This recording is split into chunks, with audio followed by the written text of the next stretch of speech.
Good morning to all of you. तो देखते हैं कि आज का करंट अफेयर क्या है। दुबई में एयर शो हो रहा था, तो भारत के जो लड़ाकू विमान तेजस है वो क्रैश जो उड़ना शुरू हुआ उसके बाद क्रैश हो गया और ज़मीन पे गिरते ही उसमें आग लग गई। और उसमें हमारे जो अपने जो विंग कमांडर थे, इनका नाम था नमांश सयाल, नाम था इनका। इनकी मृत्यु हो गई यहाँ पे। अब बहुत ही दुर्भाग्यपूर्ण है। यूएई में होता है, यूनाइटेड स्टेट ऑफ अमीरात में हो रहा था। दूसरा इंपॉर्टेंट है, देखते हैं कि एक साहित्यकार हैं जिनका नाम है विनोद कुमार शुक्ला। इनको ज्ञानपीठ पुरस्कार मिला है अभी। ये साहित्य का सर्वोच्च सम्मान है भारत का। ये कौन सा ज्ञानपीठ, कौन सा नंबर था? 59वीं ज्ञानपीठ पुरस्कार इनको मिला। देखते हैं इसकी स्थापना कब हुई थी? 1961 में। ज्ञानपीठ पुरस्कार की स्थापना 1961 में हुई थी। प्रथम जिनको दिया गया था उनका नाम था जी शंकर कुरूप, इनका नाम था। और ये मलयालम के कवि थे और 1965 में इनको दिया गया था, यानी 61 में स्थापना हुई थी और 65 में पहली बार दिया गया था किसी को। इसमें 11 लाख रुपए दिए जाते हैं। वाग देवी मतलब कि सरस्वती माता का एक जो है कांस्य की प्रतिमा दी जाती है। एक प्रशस्ति पत्र दिया जाता है। इसकी पात्रता यानी योग्यता के लिए, इसकी एलिजिबिलिटी के लिए 2 शर्तें हैं। नंबर 1 वो भारतीय होनी चाहिए, नंबर 2 वो जीवित होने चाहिए, यानी कि मरणोपरांत इसको नहीं देते और किसी गैर भारतीय को नहीं देते जो भारत के नागरिक ना हो। तीसरी खबर देखते हैं कि WHO वर्ल्ड हेल्थ ऑर्गेनाइजेशन एक रिपोर्ट में कहा गया है कि 2030 तक महिलाओं और लड़कियों के खिलाफ हिंसा के खिलाफ सतत विकास लक्ष्य प्राप्त करना कठिन है। इंपॉर्टेंट क्या है कि WHO ने कहा है, उन्होंने क्या कहा है, 2030 तक महिलाओं और जो लड़कियां हैं उनके खिलाफ हिंसा को खत्म कर लेना बहुत कठिन है। और ये जो है, अब इसके बाद WHO की स्थापना 7 अप्रैल 1948 में हेडक्वार्टर जिनेवा स्विट्जरलैंड में है। ये इंपॉर्टेंट इतना ही है कि अगर कहीं आ जाए क्वेश्चन में कि किसने कहा है कि महिलाओं को लेकर के, कौन सी ऐसी संस्था है जो कह रही है महिलाओं लड़कियों को लेकर के अपराध भी खत्म नहीं किया सकता 2030, या उनका टारगेट एरिया था, वो WHO है। इसमें कहा गया है हिंसा बहुत बढ़ रही है इनके खिलाफ, महिलाओं और लड़कियों के खिलाफ। तो क्योंकि इससे जुड़ा हुआ है तो इसलिए हम लोग देख लें कि इनका एस्टैब्लिशमेंट 7 अप्रैल 1948 और हेडक्वार्टर जिनेवा स्विट्जरलैंड में है। श्रम सुधारों का आरंभ यानी लेबर रिफॉर्म्स, ये बन तो गए थे पहले ही लेकिन अब ये लागू होने जा रहे हैं, हो गए हैं, मतलब मोदी ने कहा अब हो रहे हैं लागू। ये पहला है, ये 4 श्रम सुधार है। पहला है मजदूरी संहिता 2019, द कोड ऑफ वेजेस 2019। दूसरा है औद्योगिक संबंध संहिता 2020, यानी कि ये 2019 में पास हो गया था, ये 2020 में पास हो गया था, लागू नहीं हुआ था।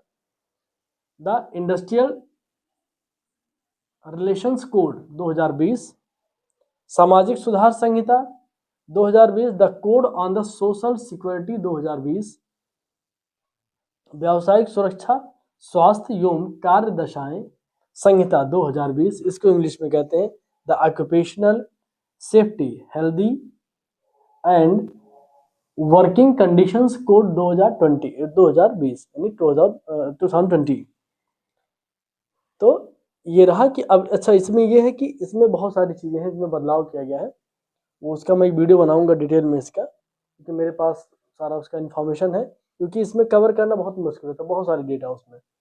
मोटा मोटा ऐसे समझिए कि पुरुष और जो महिला होंगी, मेल और फीमेल का श्रम एक समान हो जाएगा। महिलाएं रात में काम करने के लिए अलाउ होंगी, उनकी शर्तें क्या हैं, ऐसे कई चीज़ें में सुधार किया गया जिसको हम लोग देख लेंगे। 5वां है भवन निर्माण एवं विकास उपविधि, इसका पूरा नाम है उत्तर प्रदेश विकास प्राधिकरण, यानी उत्तर प्रदेश डेवलपमेंट अथॉरिटी भवन निर्माण एवं विकास उपविधि 2025, building construction and development bylaws 2025।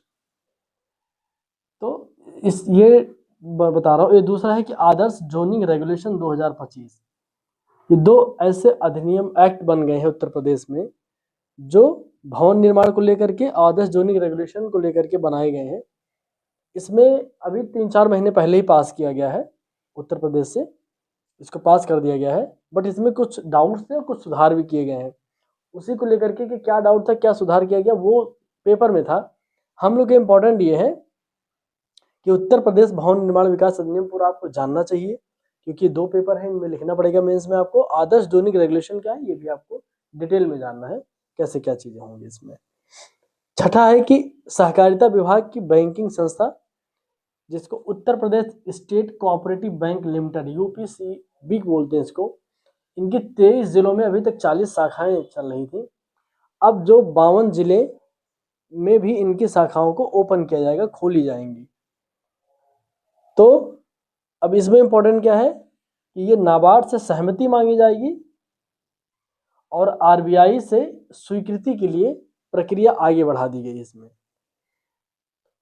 तो ये किस एक्ट के तहत? आरबीआई के एक्ट 1934 के द्वितीय अनुसूची में जो है इसका प्रावधान है, में सूचीबद्ध है ये, ठीक है। दूसरा देख लेते हैं कि इसका एस्टैब्लिशमेंट कब हुआ, किसका? Uttar Pradesh state cooperative bank limited का 20 नवंबर 1944, 20 नवंबर 1944 को इसका जो है एस्टैब्लिशमेंट हुआ था। तो इससे रिलेटेड है डेटा कि एक तो एस्टैब्लिशमेंट कब हुआ और ये आरबीआई के किस एक्ट के तहत 1934 के द्वितीय अनुसूची में सूचीबद्ध है, इसके तहत ये कार्य कर रहा है। 7वां खबर देखते हैं IMEC। अभी हम लोग कल डिस्कस किए थे कि इजराइल और भारत के बीच जो फ्री ट्रेड एग्रीमेंट चल रहा है उसमें कई सारी वार्ताएं चल रही हैं। तो इसमें एक IMEC जो डिस्कशन आया है इसको देख लेते हैं। इसको बोलते हैं India middle east Europe economic corridor. ऐसा इनके जो वित्त मंत्री आए हैं वो कह रहे हैं कि जो है ये जो कॉरिडोर है ये इजराइल के लिए बहुत अच्छा होगा। कह रहे हैं कि इजराइल का जो हाइफा पोर्ट है दिस इज द इम्पोर्टेंट भूमिका निभाएगा, किसके लिए? ये Indian middle east European economic corridor में महत्वपूर्ण भूमिका निभाएगा। ये कॉरिडोर क्या है? इंडिया से लेकर के मिडिल ईस्ट और से होते हुए यूरोप तक जो है इसमें किसी भी माध्यम से जो ट्रेड किया जाएगा, व्यापार किया जाएगा, उसके लिए कॉरिडोर है। तो ये भारत के लिए अच्छा है और सभी के लिए अच्छा है। फिलहाल जो भी मिडिल ईस्ट के देश है, इजराइल कह रहा है मेरे लिए भी अच्छा है क्योंकि उसका कुछ पोर्ट है, उसको बेनिफिट मिलेगा। इसलिए अगर कोई चीज़ कहीं जा रहा है तो पोर्ट पे ही जाएगा तो बेनिफिट तो मिलेगा ही। तो ये डिस्कशन हुआ था इसलिए हमने इसको यहाँ पे चर्चा कर लिया। 8वीं खबर है मिराज 2000 की जगह लेगी अब तेजस मार्क 2। इसका उत्पादन 2007 में शुरू किया गया था, ये आप ध्यान रखिएगा केवल।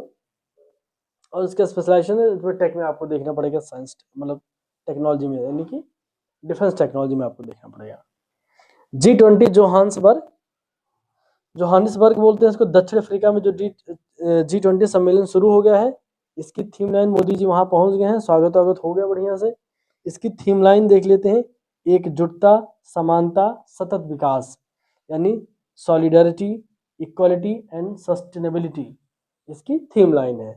तो ये आज इतनी खबरें थी, तो आज के लिए बस इतना ही। मेरे चैनल को लाइक करिए, सब्सक्राइब करिए, शेयर करिए। बहुत बहुत धन्यवाद।